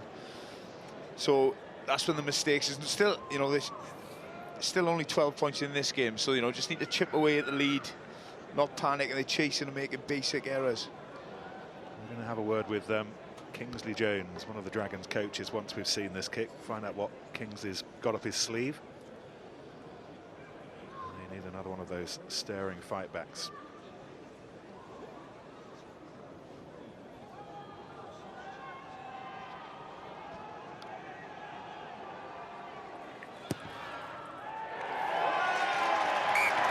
Stretches the lead to 15. Let's have a word with Kingsley. What do you have up your sleeve, Kingsley? Well, it'd be nice, Nick, if we could keep 15 players on the field for a little while. You know, we are forcing things. I just showed Martin said, you know, a lot of young fellas. Edinburgh's kicking game is much smarter. They're retrieving the ball better than us. We haven't dealt with the kicking game very well, and it's amounted to Edinburgh having a lot of territory and putting us under a lot of pressure. and unfortunately we are now starting to force things in the C zone and make errors. Obviously the charge don't try, and again another error there, putting us under pressure. So young fellas, they're learning a lot as they go. You know, there is still time, 20 minutes to get back in the game. When we're good, we're good, and when we're poor, we're pretty poor. But let's hope we have a spell in the game, because really we haven't put anything together. They've been a bit of a handful in the set piece, haven't they, Kingsley? Did you expect them to be quite such a handful? No, Edinburgh got a great scrum. They certainly, when they hit and go forward on their own ball and cheat a little, dare I say, the ref stopped that on the last episode down the try line there. But they are a handful. They're very experienced, good prop. Nell's a very good prop, in particular. So we struggled there. But yeah, our line-out has been excellent this season. But obviously, again, we've struggled a little bit. And I think a lot of it's come down to pressure, Nick, a little bit of panic. So hopefully we get some composure. We'll use up some subs and see if we can make a difference in the game. But as I say, 20 minutes, and let's see if we can react to some poor 20 minutes, if you say, the second half. Just to pick you up on that little cheating in inverted commas thing, what are you seeing in the scrum here that you're not entirely happy with? Oh, well, just on Edinburgh's put in particularly, they hit and go forward just a couple of inches, and then the ball comes in and they keep it on. So the scrum should be square and straight, stationary before the ball's introduced, and you know, they do it well. Full credit to them for that. But we need to make sure that scrum is stationary before the ball comes in. But having said that, it was stationary there, Nick, and they've done certainly done a great job on us. So it's a big challenge for us there, you know. All right, thanks, Kings. Hidalgo Klein through the hole on his own. He's been a little magician today. Edinburgh just too good, and they are starting to celebrate the road to their first ever final. Yeah, and I think they're just about there. What a try from Hidalgo Klein. He is a class player, he's got pace, and there's sometimes just no substitute for pace. A dominant pack in front of him, gave him the platform here. It's a Dragons ball. Look at the 8-man drive. And there's Coleman, just controls it at the back. Hidalgo Klein looks up, and he just says, remember, there's still no scrum half defence there. Hidalgo Klein, ears back, great score. Yeah, he's been outstanding tonight, hasn't he? I think Andy just touched upon it, the platform he's had from, you know, his front five, particularly, you know, that scrum time. Jason Tovey will be very disappointed there. He got stood up. Great footwork from Hidalgo Klein. Yeah, and it's desperate times now for the Dragons. And that was definitely with Jonathan Evans, the Dragon scrum half being in the sin bin. He would have been there where Hidalgo Klein initially took the break. And in Jonathan Evans' absence, Edinburgh have scored 2 tries, and they probably finished this as a contest. Yeah, we said, you know, it's such a key position to loss. You know, you can get away with a winger being sin-binned, or from 5 forwards, or one of the forwards. But you know, when you lose a specialist position, and they're so key scrum halves defensively. You know, covering the kicks in the front line defensively and organising defence as well. And that, but you've got to give full credit to this man. He's been outstanding tonight, and that's just great footwork and great speed. Stands up Tovey and scores under the post. Jason Tovey gives way to Geraint Rees-Jones at fullback. And rub salt into the wounds as well when you missed the one-on-one tackle again. The Shepherd's hook. By hook or by crook. Yeah, it's not one. been the Dragons' night, has it, though? This is Ross Ford. Just to complete the paperwork, you'll have noticed that Jonathan Evans is back on, so they're back to a full complement of 15, but goodness me, they paid a mighty price when they were down to 14. Yeah, and you heard Kinsler say it's a very hard game when it's 15 and 15. It's even tougher, obviously, when that's 20 minutes they've played when they've been down at 14. Pridey back on his heels. He's enjoying a decent season. Still no Aled Brew, he's injured.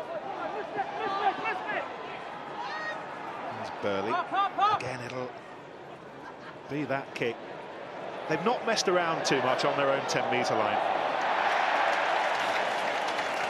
I tell you what, for a centre, he's kicked as well as most outside halves. I think you know, he's been a big reason why the territorial dominance has been with Edinburgh so much. So I think he's played fantastic tonight. Credit to Alan Solomons. He knew the tactics he wanted to adopt for this semi-final, and it's worked very, very well.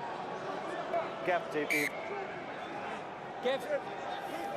Tyrese Thomas deciding that the best option here is to shorten the line out. All about the timing, this one. Oh, and again, just look at Toulis giving absolutely nothing away. the right boot of Jones. Fife gets them going again. And this is Visser stretching this very wide Murrayfield pitch to its full extent. Beard straightens things up. Roddy Grant waits. Finds that the man who got them going with the first try, Stuart McAnally. Hidalgo Klein looking for more. Visser would have been through, but for the intervention of Pridey's boot.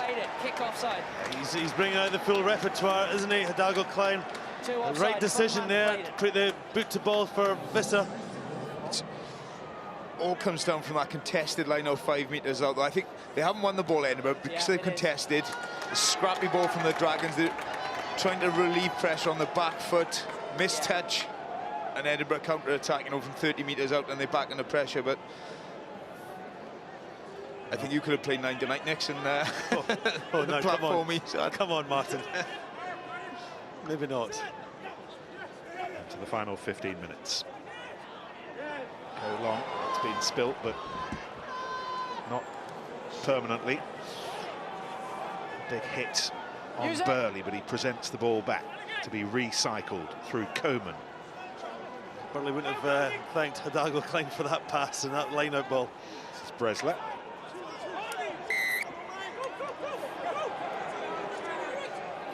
Well, that was work from Phil Price, winning the ball back. They're a game lot, though, these Dragons. And they're still giving it a little bit of a thrash, but this now is Brown, herring over halfway. Open play. Taken on by WP now. South African talking this week about his happy decision to swap Bloemfontein for Edinburgh. Scored the try in the quarter-final at the Medeski, and well, who knows, maybe someday soon he becomes eligible for Scotland in June, and he'll be knocking on Vern Cotter's door, I dare say, Andy. Yeah, I think absolutely. I mean, it's this term that is coming to the game, the project players who are not qualified for Scotland but get qualified on the residency, the 3-year residency.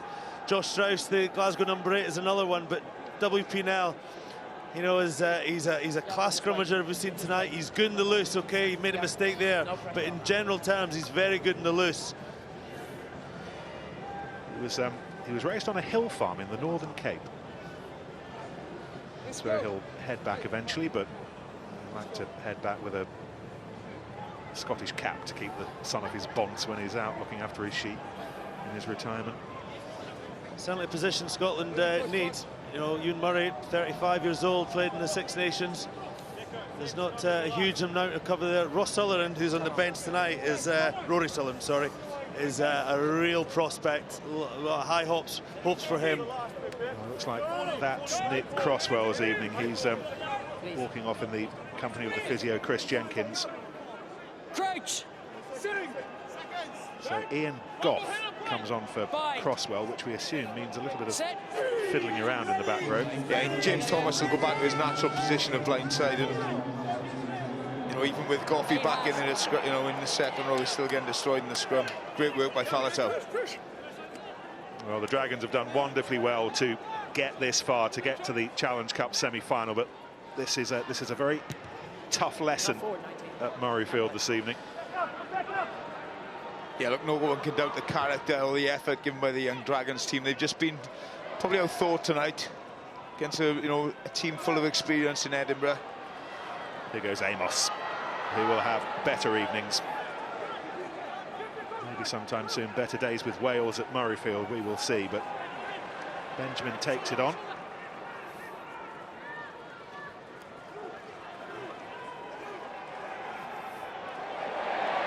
Screech, one of the replacements, loses it. This is Alistair Dickinson, the old warhorse, and bursts for the line from Beard. Beard looking to finish the job, and Fife will. It's been comprehensive. And they have their 5th try, and they can start to book the hotel rooms in southwest London. Absolutely, and you can just see the confidence coruscating through this Edinburgh side. Again, it came from muscular play up for Roddy Grant, a toolless. Roddy Grant, upper body strength, gets the turnover, gets it to Alec Dickinson. And then Sam Baird looks in front of him. It's some forwards. He's got the pace, not to go the full way because Faletau covers back well, but Dougie Fife does. And that's another good score for Edinburgh. Yeah, it's great work by Dickinson. He could have passed this straight away, but he didn't. He kept hold, took a few metres, drew in the two Newport Dragons defenders. You know, great effort by Faletau, in fairness, the corner flag, but that's what happens when you're chasing the game sometimes. Great work from Roddy Grant to steal the ball off Screech. It's a painful scoreline for the Dragons players and the Dragons supporters. Dougie Fife. Will Hellu is on his way up from Wasps next season. He's going to have a job to do to take that shirt off Dougie Fife, that's for sure. And Sam Hidalgo-Klein has spent a fair part of his evening sizing up these posts.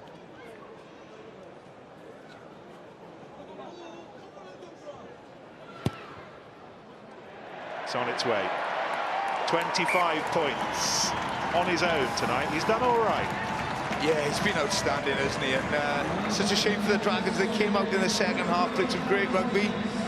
But I think Kingsley alluded to in his interview with the yellow cards and the discipline of ultimately being the Dragons' downfall.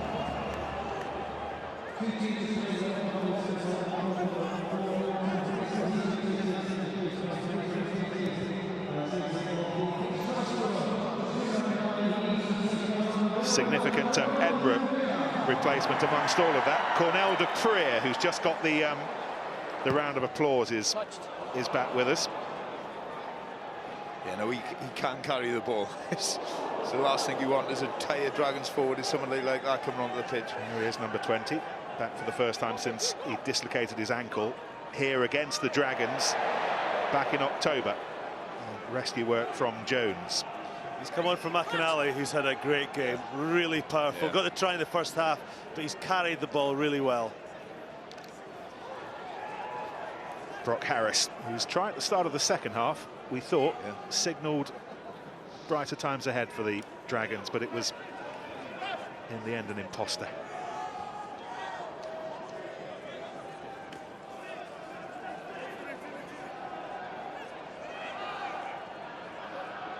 Evans, Benjamin providing the link to Faletau. Morgan on hand if he wanted to give it to him, he held on to it.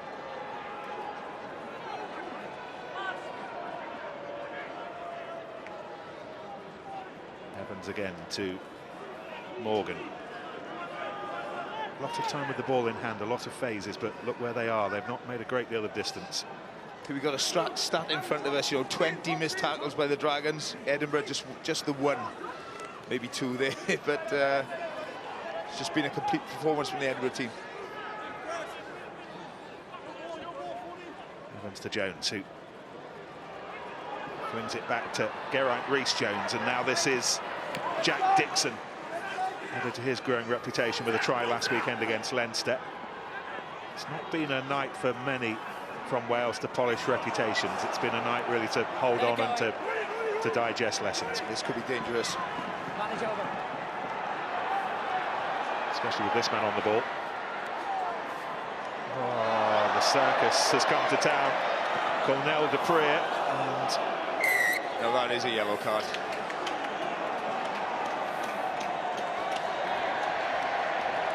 Oh, what a night for T. Rees-Thomas. He might have ended it, leading his sides to their first major final.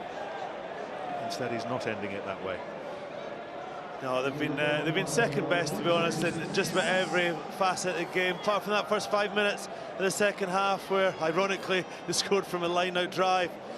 But they said, Edinburgh just had a platform all night. Hidalgo-Klein's just had an armchair ride. This is him in loose play. Another good offload. Watch this.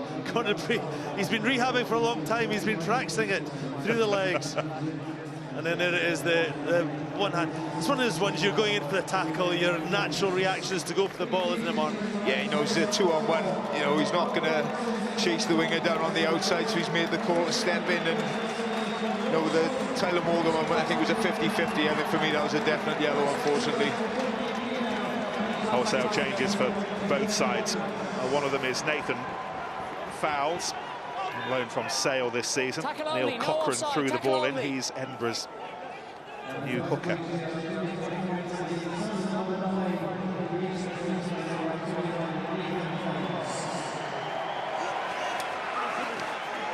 Ben Toulis, who's been enormous as well.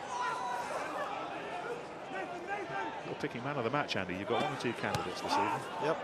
Marks on me. It's gone straight into touch. One of the things that I love about Murrayfield when Edinburgh are playing is this little feature that they lay the artificial grass down on the tartan that they'd have for the big Murrayfield internationals, and standing, and it's all rather a throwback to the old days when they just flung up a rope around the pitch in these parts, and folk just watched wherever they could, and people got in the way, and you stood up on your tiptoes. They've made it the best of not a great situation. Edinburgh should not be playing here week in, week out in Murrayfield, but there's just not another alternative, Nick, at the moment. Dixon flings it wide. That was well taken by Amos. He's not had his opportunity to shine tonight. But he's chasing this and putting Visser under some pressure. He's not given up. Run away! And that's the Edinburgh try line. Available. Use it. It's been a while since the Dragons were in sighting distance of that. Fouls, giving himself plenty of room to make that clearance into the East End. Yeah, and that was Tim Visser came back in field. I thought initially he should have gone into touch, but they recycled the ball well. Man of the match time, Andy. You got a lengthy list. Yeah, I mean, there's a number of players for Edinburgh. I mean, Phil Burley at standoff has really done a good job. I mean, it could be easily give it to Sam Hidalgo-Klein because he scored his try. He scored, what, 25 points that you said, Nick, and he's just controlled everything. But for me, it's the platform that's been laid in front of him, and in the middle of it, Ben Toulis, the second row, he got the try. He's been disrupting the line-out all day. He's been made huge carries and a lot of tackles. So Ben Toulis is my Heineken man of the match. They're challenging Matthew Screech again, but tackle! Screech and the Dragons have it via Morgan. Intricate play involving Luke Jones, who's come on. Lynn Jones' son. Yeah, just been one of those nights for the Dragons, isn't it? I think as painful as this defeat is, they learn a lot from it. The younger players have done done fantastically well to get to the semi-finals. Let's not forget that. No, they've got this new state-of-the-art training complex as well, Martin, at Astrid Minack, which it's a long way from the old cabbage patch where they used to train behind the stands at Rodney Parade. They've got a base now to really build for the future. Yeah, they've invested off the field, and you know, the perennial underachievers, always thought of as the fourth of the regions in Wales. But they, you know, like I say, they've sitting above the Blues at the moment in the league, and they've got to the semi-finals, beating the Blues in the quarter-finals. So look, the future's bright. Lots of young players there, but you've just seen tonight, if you want to progress in big competitions, you need big, strong, tight fives, because as much as the game has changed, that part definitely hasn't. For Edinburgh, Nick, it's an amazing turnaround this season, because you know they shipped 60 points down at Ospreys at the start of the season, and they didn't have any shape. You know, they had no attack. The defence was just all over the place, and now they're a very, very stuffy side. And I've been impressed with them tonight. They've done exactly the job, and when they've done the job, they've allowed them then in the second half of the second half to really go out and express themselves and get, you know, 45 points on the board. Jones trying to come away with it, bearing down on Edinburgh's 22. Lynn Jones talked to us before the match about this being a new experience for so many of his team, that they will pick up bits and bobs that they've never had to pick up before. It's a big European night, a big European semi-final. They will take much back with them on the long trip to South Wales. They're not going to take back a win, however. Well beaten this evening. This is Lloyd Fairbrother, rocked up from Plymouth Albion, bit of time with Exeter in the Premiership.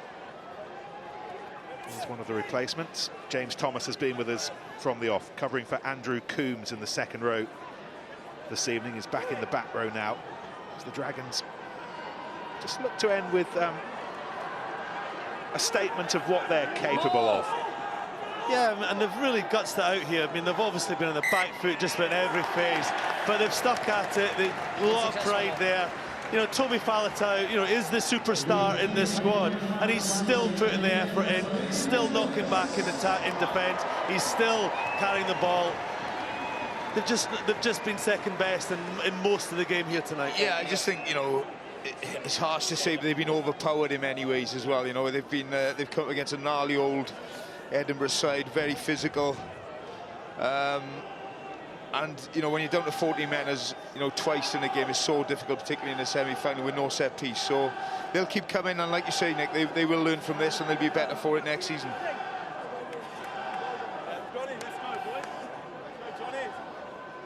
Crouch. He's one of the game's more engaging characters, Lynn Jones. He'll put this in perspective. He'll sleep all right.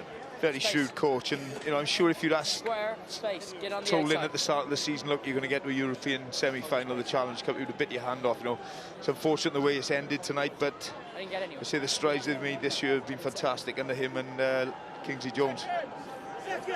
Loose head on the outside. Plenty round here, recalling thrilling run to the Heineken Cup semi-final not so long ago, 3 years ago, beat Toulouse here before losing to Ulster in a Dublin semi-final. They're not going to lose the Murrayfield semi-final tonight. They are, for the first time ever, going to make it all the way to the last day. And we're into the last minute. And they'll really look forward to playing either Exeter or Gloucester down at the Stoop on May the 1st. And, you know, there's a lot of Scots down in London, Nick. There'll be a big support, I reckon, for Edinburgh. Obviously, a lot of people will travel down, but there is that Scottish support population down in London that will come and support that night. It's great for Edinburgh as well, and isn't it? You know, Glasgow get all the plaudits the last couple of seasons, what they've done in the Rabo. So I think, you know, just for rugby in general, really, particularly for the Guinness Pro 12, you know, you want two strong Scottish sides. Yeah, and this should give Edinburgh a huge confidence to finish off the Pro 12 and get that 6th spot to get into the Champions Cup for next season. Strauss trying to get Edinburgh ticking once more. This is Heathcote, who's on. Penalty for the Dragons. Final 10 seconds. That's an interesting dynamic in the final, isn't it, Nick? That Edinburgh, if they were to win the Challenge Cup, that doesn't get them into the Champions Cup. But if Gloucester or Exeter win, they do get a spot in the Champions Cup next year. Yes, because of the complicated way qualification for next year has been set up via the Pro 12. And an Italian side having to be one of the qualifiers. Anyway, that's a debate for another day. No! This debate very nearly over. And this is Faletau. Indication this week that he's keen to sign a new contract, keen to stay, which is advantage roll. A little shard of light. Desperately need to keep somebody at Toby Faletau. Just think signal this ends out if he leaves. If you can keep all the players like Faletau, I'll attract other players as well. Luke Jones finds Geraint Rhys-Jones, coach's son to coach's son. And they're still giving it a go. Screech doing his damnedest. This is Faletau again. This is his 7th season as a Dragon. No hand 3. Sorry, 8. Knock on. Deep into time added on. A little bit of frustration from Ashton Hewitt. But they know, Alan Solomons and Steve Scott know that in a fortnight's time they will be coaching a team in a final. Here's something we've never said, here's something we've never said. Edinburgh are going to a cup final, and it's a big one. They will be battling somebody from England.